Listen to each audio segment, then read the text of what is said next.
Perfect. Welcome to the Prisoner to Painter podcast, stories of inspiration, where we talk about mental health, addiction, religion, becoming a business owner and self-sufficient, for what, when, where, and why. Join us and we can be your local hope dealer. Inspiration and dedication. I came a long way from sleeping in them pages. I got my life back, I feel amazing.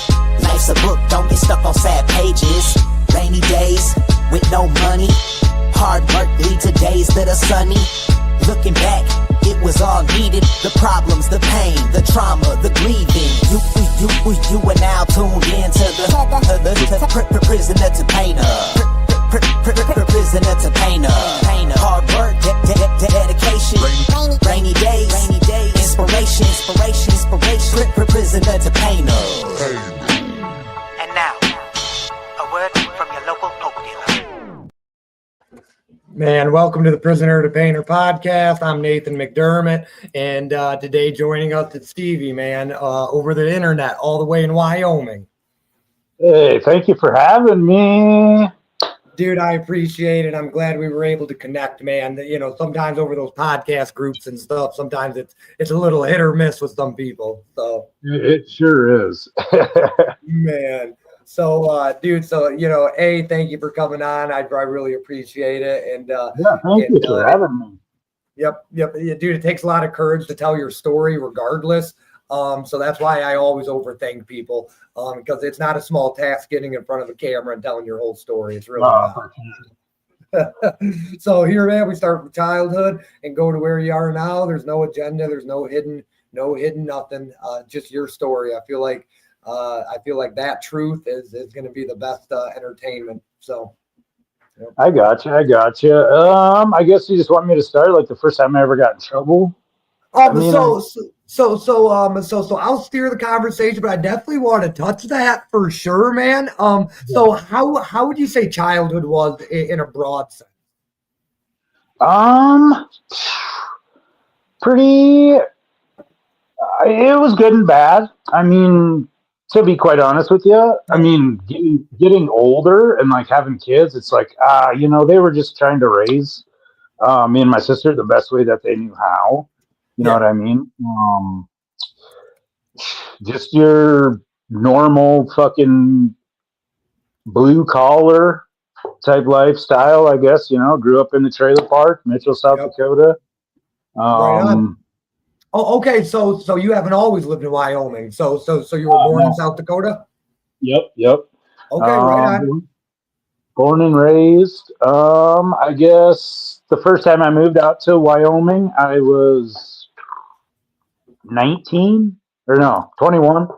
Okay. My mom moved out here. I was incarcerated at the time at the juvenile facility.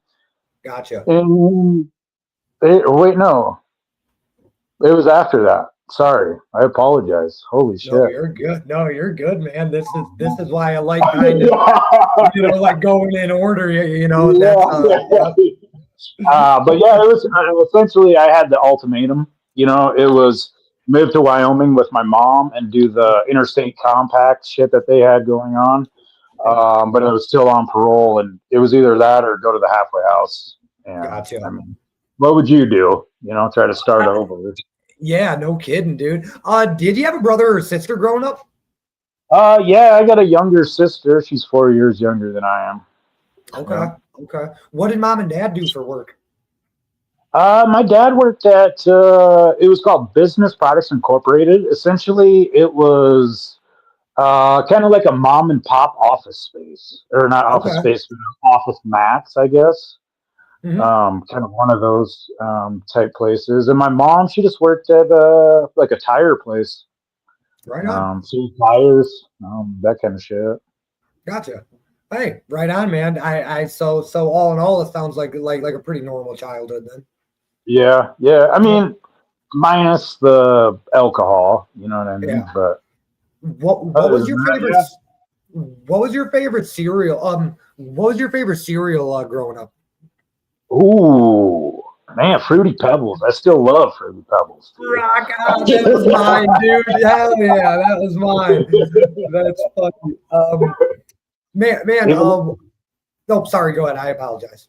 I was gonna say, even though it's got all that quote unquote nasty red dye in it or whatever, I'll still eat the shit. They're still the best cereal. Man. You said growing up, alcohol was a problem. Was it with you or was it with the parents? I guess. Well, my dad, he drank quite a bit, and I guess that's kind of what got me into drinking. Gotcha. At a younger age, but man, I'm fucking 3 weeks sober. Awesome. So like life is completely fucking different now, man, and it's so badass. Yeah. Yep. Hey, dude. Hey, well, I'm excited to get there. Definitely, brother. I've been sober 2.5 years, and it's the best thing I could have ever done for myself, man. Like through and through. Well, shoot, dude. So okay. So 19, you said. So you had to move because of juvie trouble. So I'll get there kind of quickly because it seems like this is where a lot of the story is. So schooling, man. Where did you go to school at?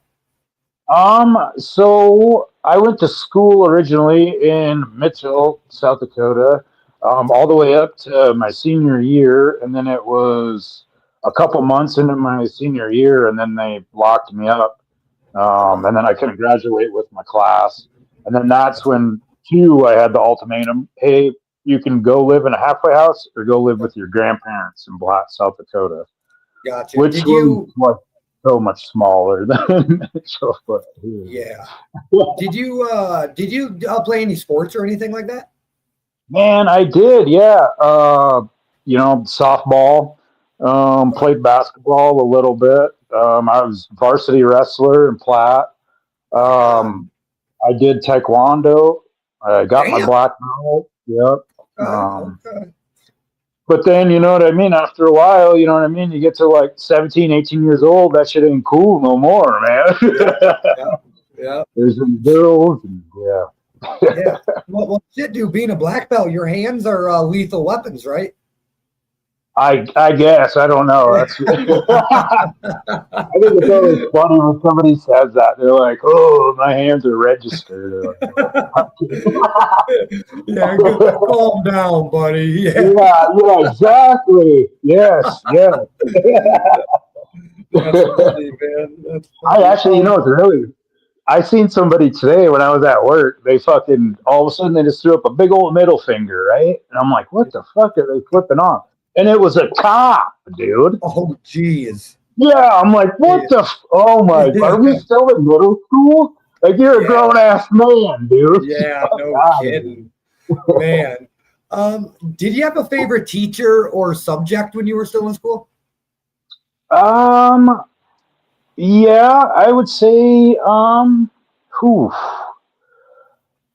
man, to be honest with you, I don't know if I really had a favorite because like all of them were super cool. The one that sticks out the most is Mrs. Schmidt, though, because she was when I got in trouble one time. Her classroom, so like the troubled kids and shit like that will go up there, and then she would just help them out with their homework or classwork, whatever. But yeah, she was cool. She was cool as shit. Awesome. Who was the most influential person in your life growing up? Ooh, probably my grandpa. Okay. Probably my grandpa. Fucking hard working motherfucker, served in the Korean War. I mean, oh wow. Yeah. I mean, if there was, well, yeah, man. Yeah. Okay. Great man. No. Yeah, heck yeah, man. And I apologize if it ever sounds like I'm talking over you. It's very hard with the delay, so I feel like sometimes that gets in the way. So I do just want to say sorry if that's happening. Oh, no worries, man. Understood. Well, man, what was your favorite childhood memory?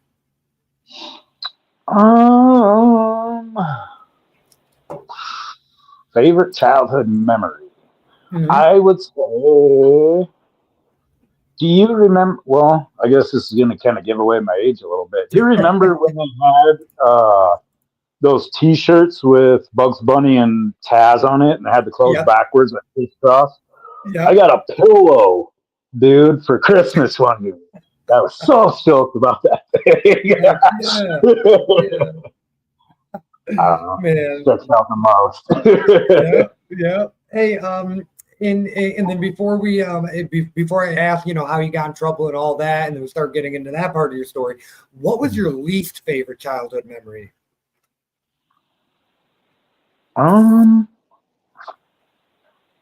Probably the first time I got locked up when I was 15 years old, and it was like, all right, like nobody's here to fucking save you. You know what I mean? Mom's not coming to pick you up. You know what I mean? So that would probably be the worst. Okay, perfect. No, the perfect. So 15, we get locked up. What was it for? Was it for truancy, MIP? What was it for? So where I had lived, it was like 2-3 blocks away, was Kmart.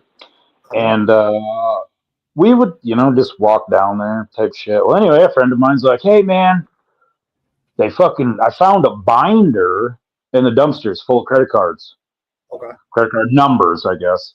Yeah. Well, anyway, so we just got on the internet, man, and started fucking ordering CDs, man. If you needed a brand new fucking Kid Rock, Bar to the Bar, I'm the guy. But yeah, essentially that's what that's what I got in trouble for. That was grand theft is what they called it. Okay. 15 years old, man. What did they give you for that? Well, they gave me the supervised probation. Well, so what they did at first was it was right on our Christmas break. So you got 2 weeks, you know what I mean? And then the new year, all that. I was in fucking 99, man. So I sat locked up. Didn't watch the ball drop, but sitting there waiting for Y2K, man. Yeah, the world, everything to end, Oh, geez. Motherfuckers are going wild and shit, and it's just like, oh man, hopefully there's like a bomb that fucking explodes and I'm fucking out of here. Yeah, no. Oh man. So sorry, I'm trying to You're good, man. Why is this not? Oh, that's why. Okay. So okay, man. So that's what happens. Supervised probation. Supervised probation. And then essentially, like when I was on that, they gave me like supervised, where they actually come to your house 6 months, and then it was like 9 months. You go to the office. Yep. Well, the first 6 months I did good, and then the 9 months I just kept fucking off, man, and like kept failing UAs. So then essentially they just got sick of me, and they're like, well, you're going to boot camp. Went there, and that's when I found out that my hips were fucked up. So like it's a hereditary thing. So I actually had to stay longer than what the boot camp was. Boot camp was a 3-month program. The Living Center was a 7 to 9 month fucking program. Okay. So that really sucked, man. Yeah. Yeah, so and then I never try to dig, but was there something going on at home?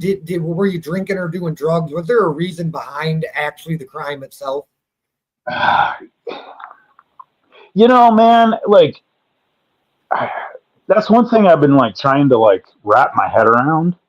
Like, did I not want to be home anymore? Was I like trying to while out? What the fuck was I doing? I have no idea. Understood. At 41 years old, I have no fucking idea, man. Understood. Were you drinking and were you drinking though and stuff like that? Okay. Yeah. I was partying with the best of them type shit. Yeah. When did you start drinking and doing drugs? What age were you? And I guess I shouldn't say it as so broad of a statement. Because I'm assuming drugs might not have been hard drugs. I don't know. So I should leave that open. Yeah. But so were you smoking weed or doing drugs like that?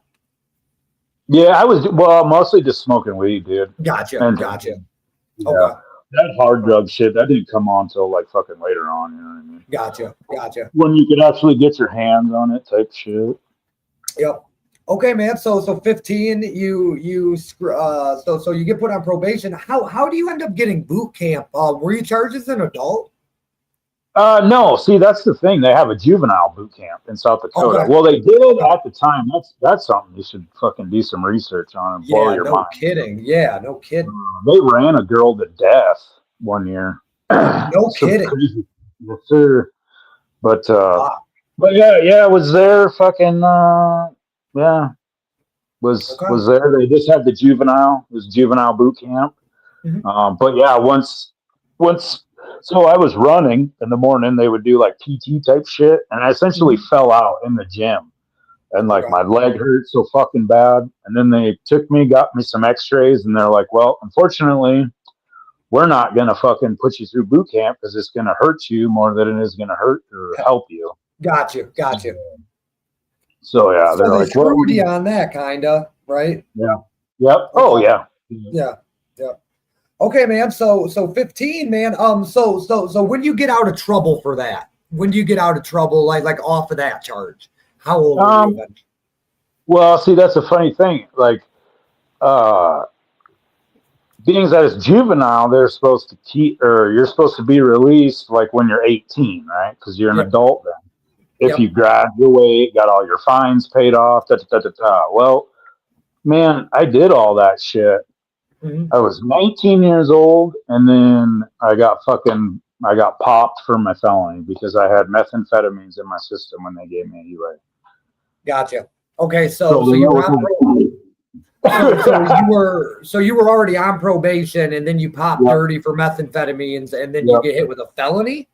Yes, sir. Yep. So you get a felony just for having drugs in your system. That's real. I thought that was a myth. Methamphetamines. Yep. Wow. Here's the crazy thing too. Yeah, when I moved to Wyoming, right? So like, I got in trouble. Fucking either or. But this one guy comes in, and he's got fucking paraphernalia, and he's got just like a little bit of fucking meth. And this guy's got a misdemeanor. I'm like, how is that fucking possible? Dude? Yeah, no kidding. Obviously, but yeah. Well, and ultimately, normally when you get in trouble, looking back, it's for the better good most of the time when you get there. But it still sucks in the moment. Like, damn, this sucks. Man, so 19, you moved to Wyoming. How old are you now, if you don't mind my asking? 41.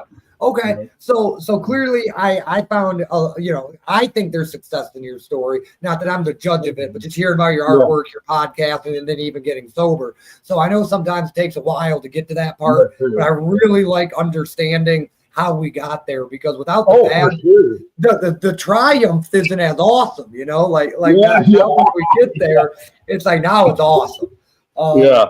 Man. So 19, you moved to Wyoming. Did you move in with your grandparents, or what did that look like? No. So when I moved to Wyoming, I lived with my mom and my stepdad.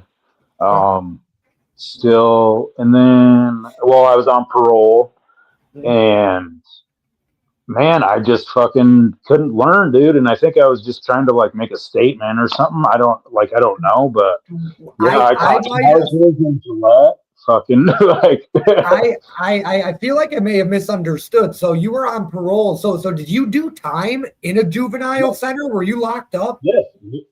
Yep. Okay. I misunderstood. I would have asked a couple more questions. You're good. Yeah, fire away. I was in juvie for a little bit here in Jackson. Now, mind you, it's not like it's more of a youth center than anything. We were locked up in one-man cells. How did a day look like that? Like how did it look like for you? In the juvenile? Yeah. So essentially they had the bunks that were fucking, 2-man bunks, but they'd fucking turn the goddamn light on, and then they would just start hollering. You'd get up, you'd have to fucking stand in front of your bunk. Okay. you'd have to get the little swipe of toothpaste with your brush, Mhm. go to the bathroom, fucking Okay. eat, and then you'd essentially sit in the classroom for most of the Oh, day. okay. Okay. Right on. How long were you there for? 7.5 months. Seven and a half Seven. months. Yeah. Okay. Okay. So 19, you moved to Wyoming with your mom and stepdad, you said? Well, so okay, after I got out of the 7.5 months thing, Yep. I Yep. moved in with my grandparents to Platte, South Oh, Dakota. okay. Okay. Graduated there, and then that's where I caught my felony. Was in Platte, South Dakota. Gotcha. Then I moved to Wyoming. Okay. 19 years old, new state, man. What was the first job you got? Uh, I was. Have you ever seen those red iron buildings? It's like No. I steel. actually, Okay, well, it's like a building that goes over like a methane pump, but we would like okay. put those up, take them up, put them down, or put them up, take them down, Right on. all over Wyoming. It was fucking, I mean, pretty intense. Good pay. Good stuff, man. Good stuff. When was the last time you got in trouble? If you don't mind my asking. Probably 5, 6 years ago. 5 or 6 I years. Right on. got a DUI. Right on. Right on. Hey, no, dude, I'll never judge on that. My last trouble was just a couple years ago. I mean, it doesn't matter how long it's been, man. People can change. So Oh, for that's sure. why. Yeah. Yeah. Well, man, so clearly I don't want to skim along too quick. But 19 to 41, man, did you marry? Is there any big significant events that we should touch on? Yeah, I do. I've been with the same gal Okay. for 11 years now. Have Congrats. 3 wonderful girls. Awesome. Um, what else? I mean, I've had my own solo show at an art gallery here in town, Okay. showing off my work. That was fucking pretty rad. Awesome. Well, so we'll probably bounce back and forth with you because a lot of your success is and everyone's ran different. Let's just be honest. 10-4-10 on Facebook said Oh, this dude is all skill. I'm guessing he's talking about your artwork. Guessing he's talking about your artwork. Yeah. Awesome. Yeah. Awesome, dude. Stevie, you are awesome, says Jason DK. Oh, heck yeah. Thank you guys for watching. Shit, yeah. Awesome, dude. Well, so this dude is all skill, he says, man. So I'm guessing he's talking about your artwork. I've seen some of your artwork, dude. It is fire. Where do you draw inspiration from? Like seriously. It just depends, to be honest with you, man. Like a lot nowadays, I'm starting to get more commission stuff. So like I kind of got to stay like focused with, the theme, I guess. But I don't know. And that was another crazy thing too, man. Like I had talked about this on my last show. Oh, with Joey, the 10 for 10 guy. I always thought like after like I would quit drinking that I would lose inspiration. But man, that wasn't so, dude. Yeah. It's just crazy. I was telling myself that for fucking I don't know how many years, you know what I mean? But hey, dude, I get it, man. I was a drunk. I was a piss the bed drunk. Like I was drunk, dude. And dude, the shit I would tell myself I needed to drink for was absolutely crazy. Man. Well, dude, I didn't realize that you were that people say they're an artist. I didn't realize that you were a commission-based artist. That's pretty friggin' successful, dude. That's awesome, man. Thank you. Well, so 19 to 41. When did you find you liked art or you were good at it? Well, like obviously we can't have spray paint in prison or jail. So I did like a bunch of sketching and stuff like that. And then that was one of the things, like after I got out, I was like, all right, I'm going to try to start messing with these spray cans and that stuff. And it come later on, but I don't know, man. It's a good way. Like, how do I want it? I could be out stealing hubcaps. Yeah. I mean, Yeah. You ain't And wrong. I just, you know what I mean? Like, I don't know. It's something that calms me down, I guess. Awesome. So you said jail. Did you do a couple stints in jail? Were you in and out? Yeah. Yeah. Throughout that little plot time. Yep. Yep. Yeah, a couple How, times when I was on probation, they kept giving me chance yep. after chance after chance. Yep. Recidivism, that's my motherfucking name. Yeah. Yeah. Yep. was. Yep. Was But there was there any notable jail stays in there? Like any long-term jail stays? yeah. Okay. It was while I was waiting for that. It was while I was waiting for my sentencing on my felony.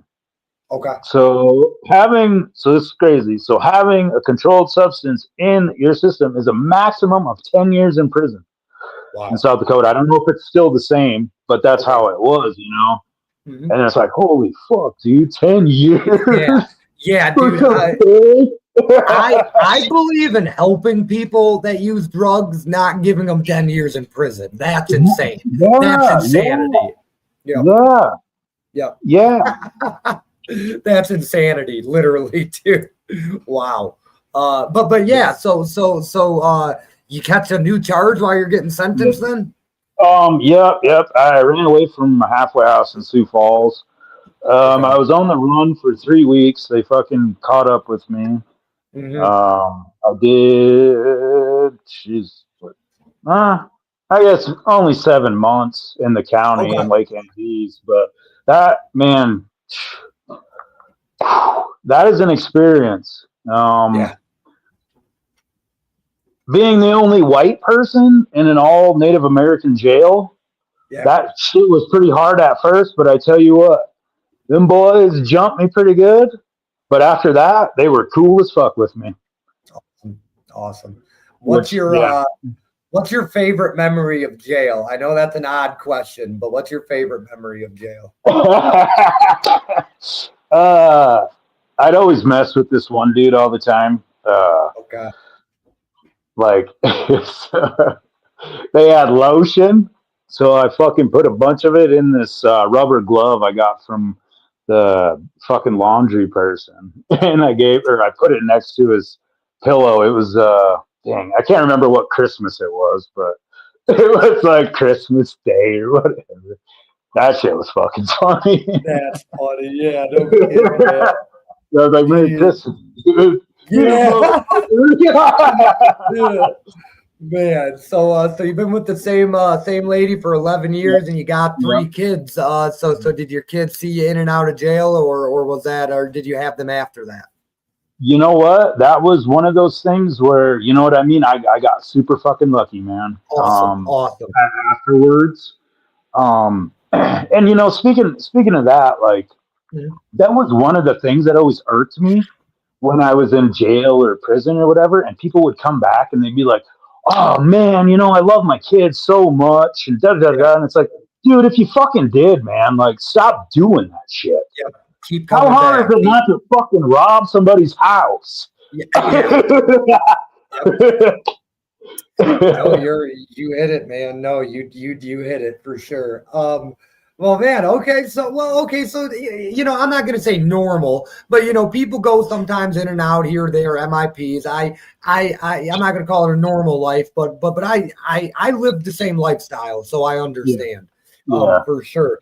So and so well then I'll lean into you being an artist if you don't mind. I didn't realize that you were honestly that talented, until I checked out your artwork. But I also didn't know, like, doing commission pieces and stuff like that. Like, that means, like, you're actually, like, you're a friggin' artist, dude. That's so how do you typically approach a new piece? Like where do you even start?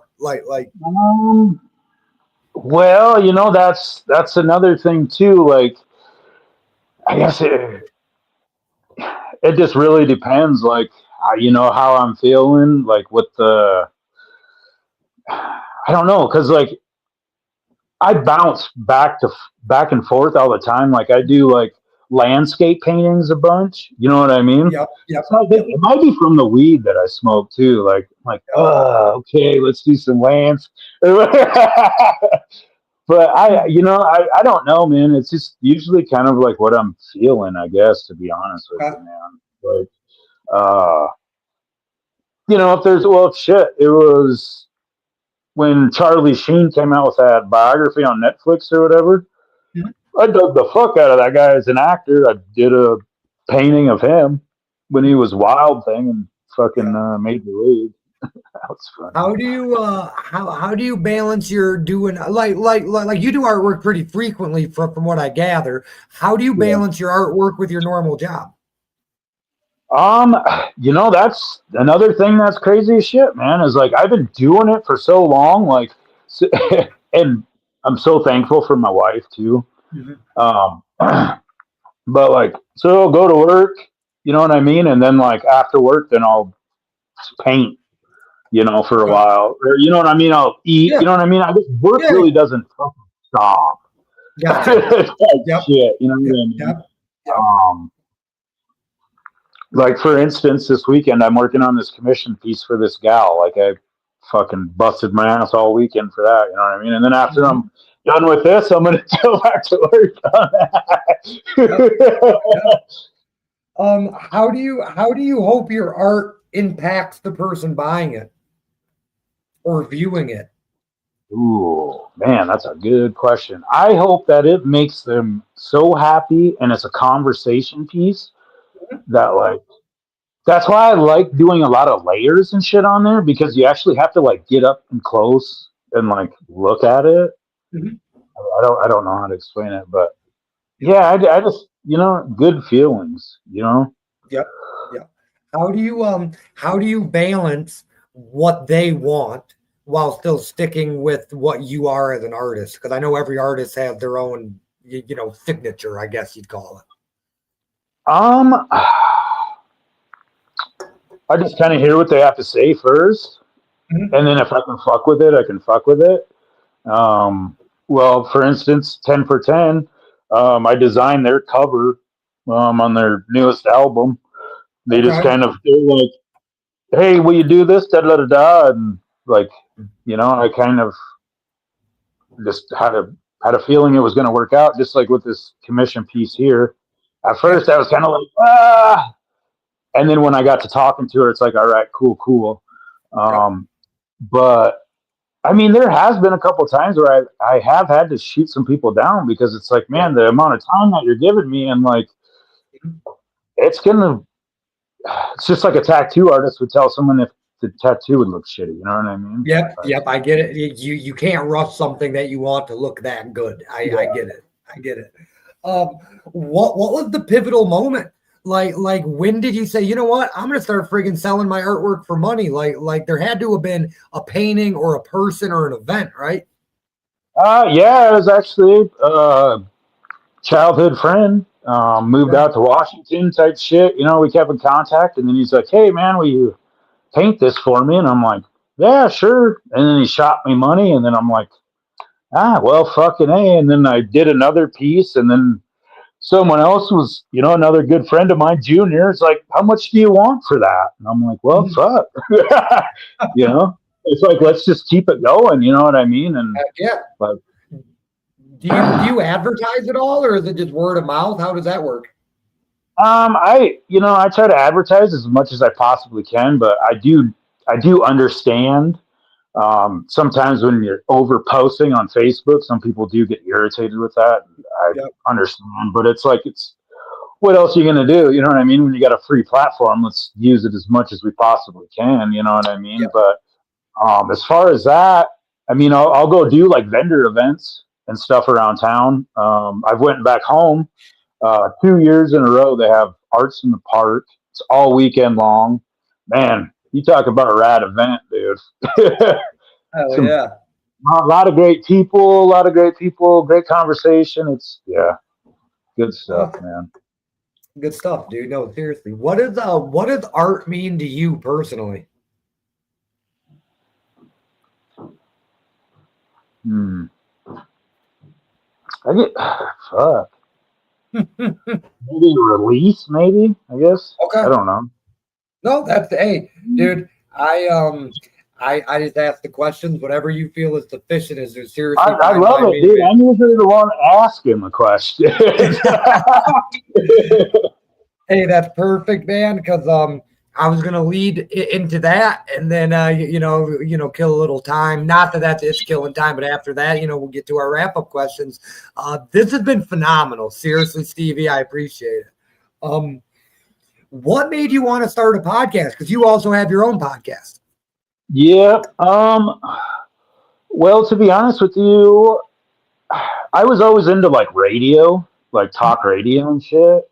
I don't know why, but and then I just like seen the podcasting thing, and then buddy of mine, we were always sitting around drinking beer and shit, and then I was like, hey man, let's just fucking try this out, Um, we were on a couple different platforms, it started catching traction, and then we started doing throw up Thursdays. So we'd get Okay. like really gross shots, do those. Ooh man, the next day That's funny. sucked.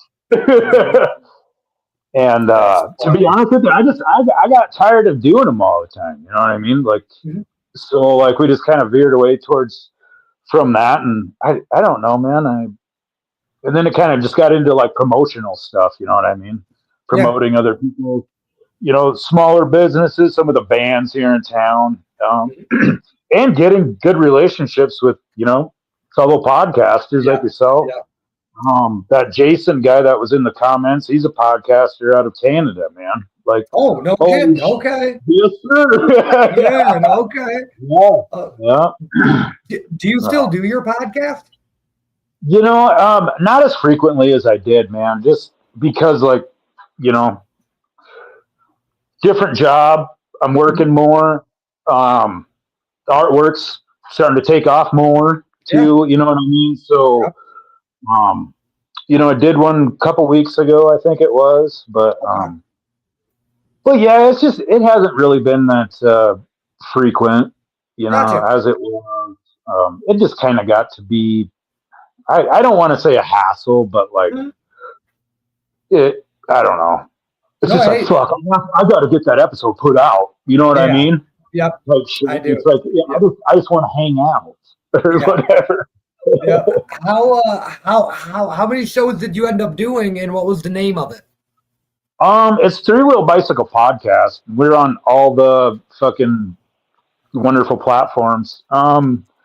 Shit, I just did 10 for 10. They did our 200th episode, and I think I'm getting close to like 250 now, man. Holy cow! So you've done a lot.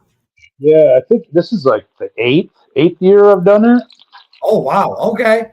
So then my questions do. Okay, for sure. Then my questions are gonna make sense because I wrote down some because I'm like, this dude is like he seriously put some out. And then the way we were just talking worried me. I was like, oh fuck, I might have wrote it down too many questions for no reason. I'm like shit.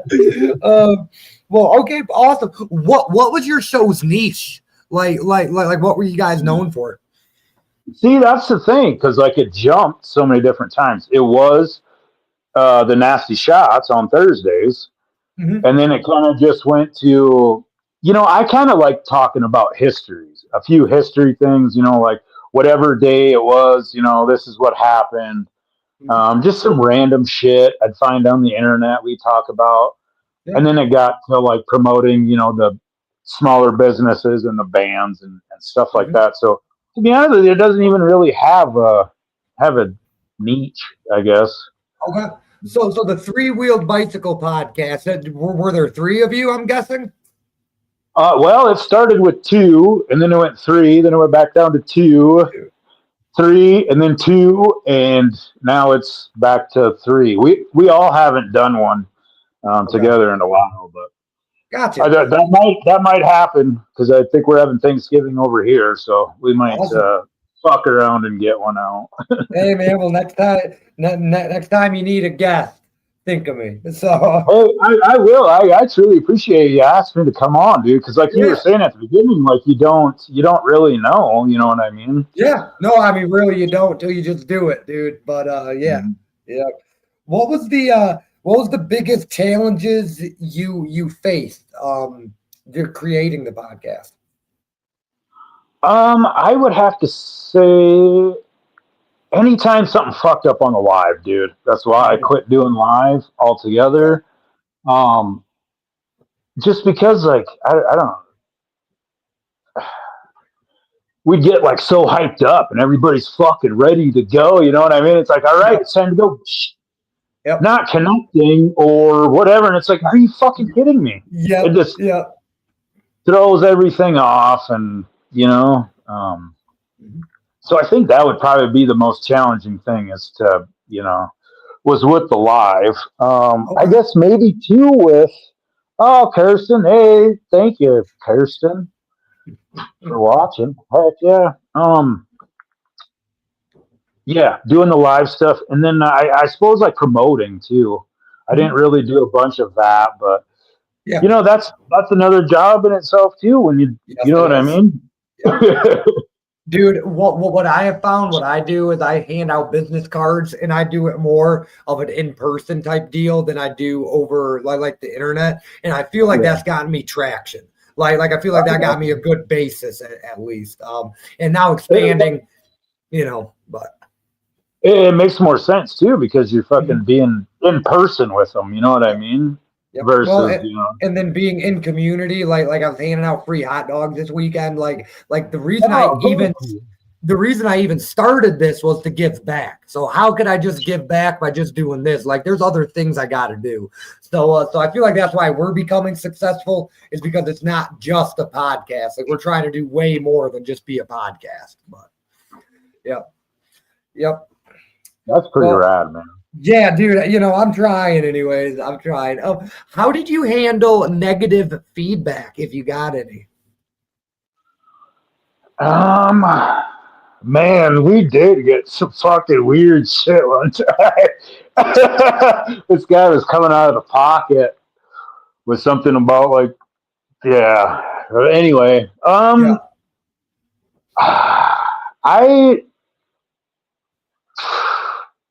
I just made the person look dumb, essentially. Yeah. You know what I mean? Like, that's about the only thing you can do. Mm-hmm. It fucking sucks because you want to like grab a hold of them. You know what I mean? Just kind of, it's like, oh, that's a cool opinion or whatever. And, usually after you say, I hope you have a wonderful day, they shut the fuck up. Yep. What was your favorite episode? Ooh, favorite episode. Yep. Man, I don't know if I have a favorite episode. Okay. I would say my most memorable one. Mm-hmm. I would say when I had Jason London from Days Confused on. I think I told you about that fella. That time that was probably the most memorable one, to be honest with you, just because like it's a fucking actor, you know what I mean? Mm-hmm. Oh, dude, I get it. No, I get it, dude. Joe Exotic called me, and I was like, dude, that was crazy. Yeah, dude, I interviewed the Tiger King. Yeah. Whoa, so I can go back and listen to that, obviously. Yeah, right? yeah. Well, yeah, wasn't that Jason, dude? Because like as we were walking through the thing too, then he had said something about weed or whatever, staying in his room smoking weed, and then I was like, oh fuck yeah, I smoke too, man, and sat there, hit that pen a couple of times, and then we did the podcast. That was pretty cool. But, cool, hell yeah, that's cool, dude. Well, he turned out to be a jerk off, to be quite honest with you. That's another story I'm not going to get into. But dude, it's people ain't all that cool as you think they are. Yeah. Well, dude, they literally tell you don't meet your heroes, so it's like that kind of proof. What audience did you try to reach? Like was there a set audience or just whoever? Yeah, there was there for a bit when I was doing the local stuff because I wanted to get the local bands and stuff some more recognition because there's a lot of talented. and it's not just the metal scene. Which, I mean, don't get me wrong, they're very talented. But Yeah. there is a good country scene here. There's an amazing hip hop scene here too, and like I don't know. I mean, No, I get it. Everybody has their own stuff or whatever, but yeah, I tried gearing it more towards like the community type stuff. Like, hey, there's a car show going on fucking Saturday, yeah. with Billy Bob or whoever. Yeah. Do you see yourself continuing the podcast, or do you think you're just kind of going to wrap it up here shortly? No, I kind of want to continue it because I think that would be kind of fucked up to like, because there's people that's, listen to it still. So it'd be kind of fucked up just to be like, Yeah, we're done. Yeah. Yeah. Okay. But I mean, yeah. I mean, there's just so much going on right now. And Yes, sir. yeah. Awesome, man. So I'll ask a couple more questions, and then we'll ask our wrap-up questions, and then we'll get out of here, man. But where do you see yourself going with the artwork? Like what is the end goal?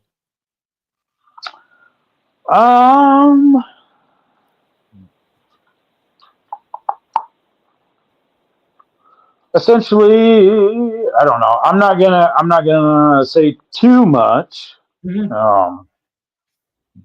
Just because, but I'd like to have a gallery at some point, and not just to like show my own shit, but to get like other people to bring their stuff into. You know what I mean?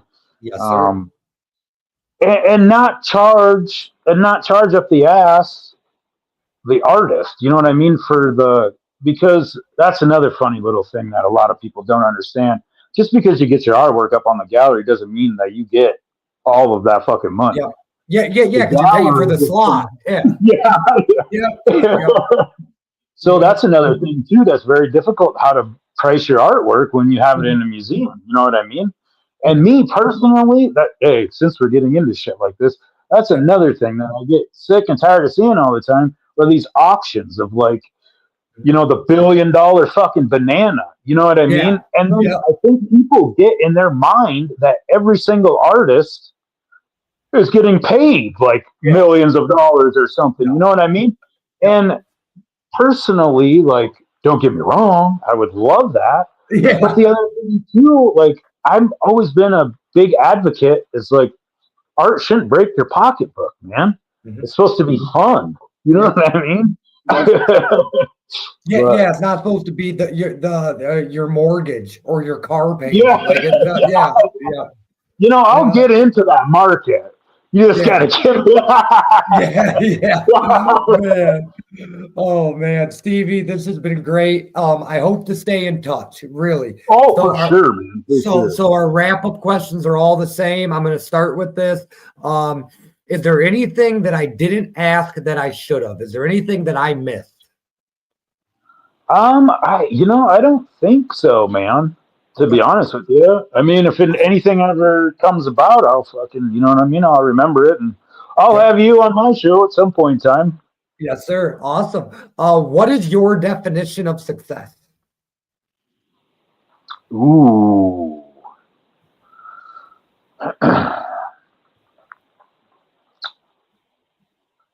Man, that's a fucking good one. I mean, I feel pretty successful right now. I'm not a millionaire. I got a beautiful old lady. My kids are amazing. They're healthy. I have a job. I can pay my bills. I'm a good person. I mean, I don't. That's it. Oh yeah. Just being a good person, man. Like, I guess Dude, that's awesome, man. If younger you met older you and older you met younger you, would you guys get along? Ooh.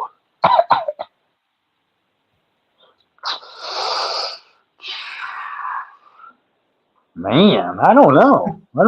Probably not. I'm gonna say no. Okay. Just because how everything's changed. Yeah. If you had one word to sum up your whole journey, has to be one word, what would it be?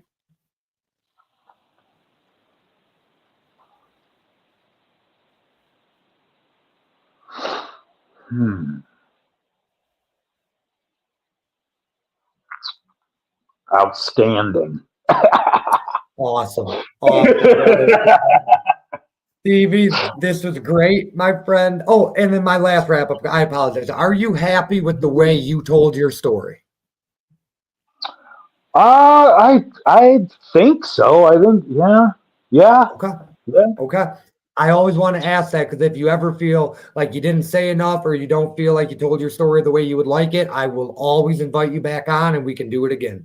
Seriously. Oh, shit, yep. Man.